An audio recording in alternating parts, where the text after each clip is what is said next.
حضرت لال شہباز قلندر رحمۃ اللہ علیہ محلہ کانوگن جو کہ ہندوؤں کا اکثریتی محلہ تھا اس کے قریب ہی بیٹھا کرتے تھے۔ اس محلے میں کانوگان کا ایک خاندان رہتا تھا۔ یہ لوگ پردے کے بہت پابند تھے۔ ان کی عورتیں ڈولی میں بیٹھ کر آیا جایا کرتی تھیں۔ کانوگان خاندان کی ایک عورت حضرت لال شہباز قلندر رحمۃ اللہ علیہ سے بے حد عقیدت رکھتی تھی۔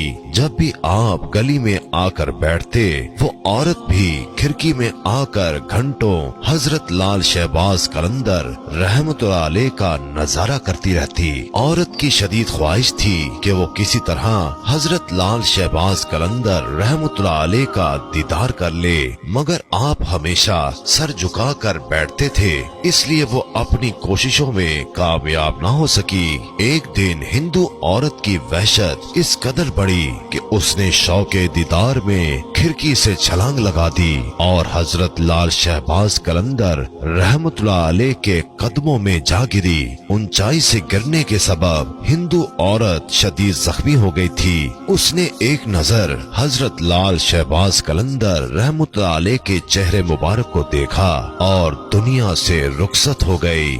جب محلے کے لوگوں کو معلوم ہوا تو ہر طرف ایک شور برپا ہو گیا۔ مرنے والی ہندو عورت کے رشتہ دار اس کی لاش اٹھانے کے لیے حضرت لال شہباز قلندر کی خدمت میں حاضر ہوئے اور عرض کرنے لگے، حضور اگر آپ اجازت دیں تو اس بد نصیب عورت کو لے جائیں اور اس کی آخری رسومات ادا کریں۔ کانوگان خاندان کے لوگوں نے حضرت لال شہباز قلندر رحمۃ اللہ علیہ سے اجازت اس لیے چاہی تھی کہ مرنے کے بعد بے پردگی کے خیال سے حضرت لال شہباز قلندر رحمۃ اللہ علیہ نے اس کے جسم مبارک پر اپنی چادر ڈال دی تھی، اور یہ بات بھی خاندان میں مشہور ہو چکی تھی کہ ہندو عورت حضرت لال شہباز قلندر سے بے حد عقیدت رکھتی تھی۔ حضرت لال شہباز قلندر رحمۃ اللہ علیہ نے ان لوگوں کی درخواست سن کر فرمایا، میری اجازت کی کیا ضرورت ہے، تمہاری امانت ہے،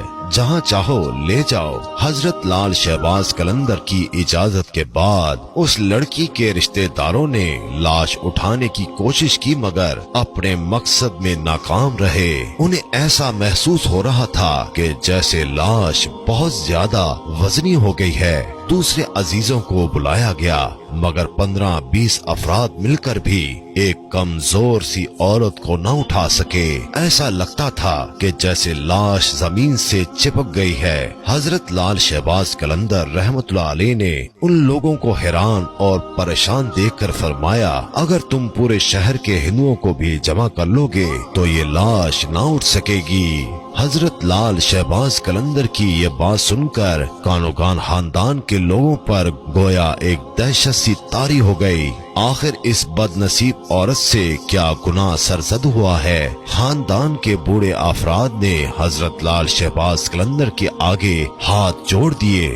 گناہ اور ثواب کی بات نہیں۔ حضرت لال شہباز قلندر رحمۃ اللہ علیہ نے پرجلال لہجے میں فرمایا، اس عورت کی قسمت میں جلنا نہیں، پھر ہم کیا کریں؟ اس عجیب و غریب صورتحال سے اہل علاقہ بہت پریشان تھے۔ اگر تم اسے دفن کرنے کا وعدہ کر لو تو لاش اٹھ جائے گی۔ حضرت لال شہباز قلندر رحمۃ اللہ علیہ نے فرمایا، پھر ایسا ہی ہوا۔ ہندو عورت کی ارتھی اٹھنے کی بجائے جنازہ اٹھا اور اسے مسلمانوں کے طریقے پر دفن کیا گیا۔ حضرت لال شہباز قلندر کی یہ کرامت دیکھ کر کئی ہندو آپ کے دستے مبارک پر ایمان لے آئے۔ اس عورت کی قبر آج بھی سیون میں موجود ہے۔ حضرت لال شہباز قلندر کے عرس کے موقع پر اس کی قبر سے مہندی اٹھتی ہے اور مہندی مختلف علاقوں سے گزر کر حضرت لال شہباز قلندر رحمۃ اللہ علیہ کی درگاہ پر لائی جاتی ہے۔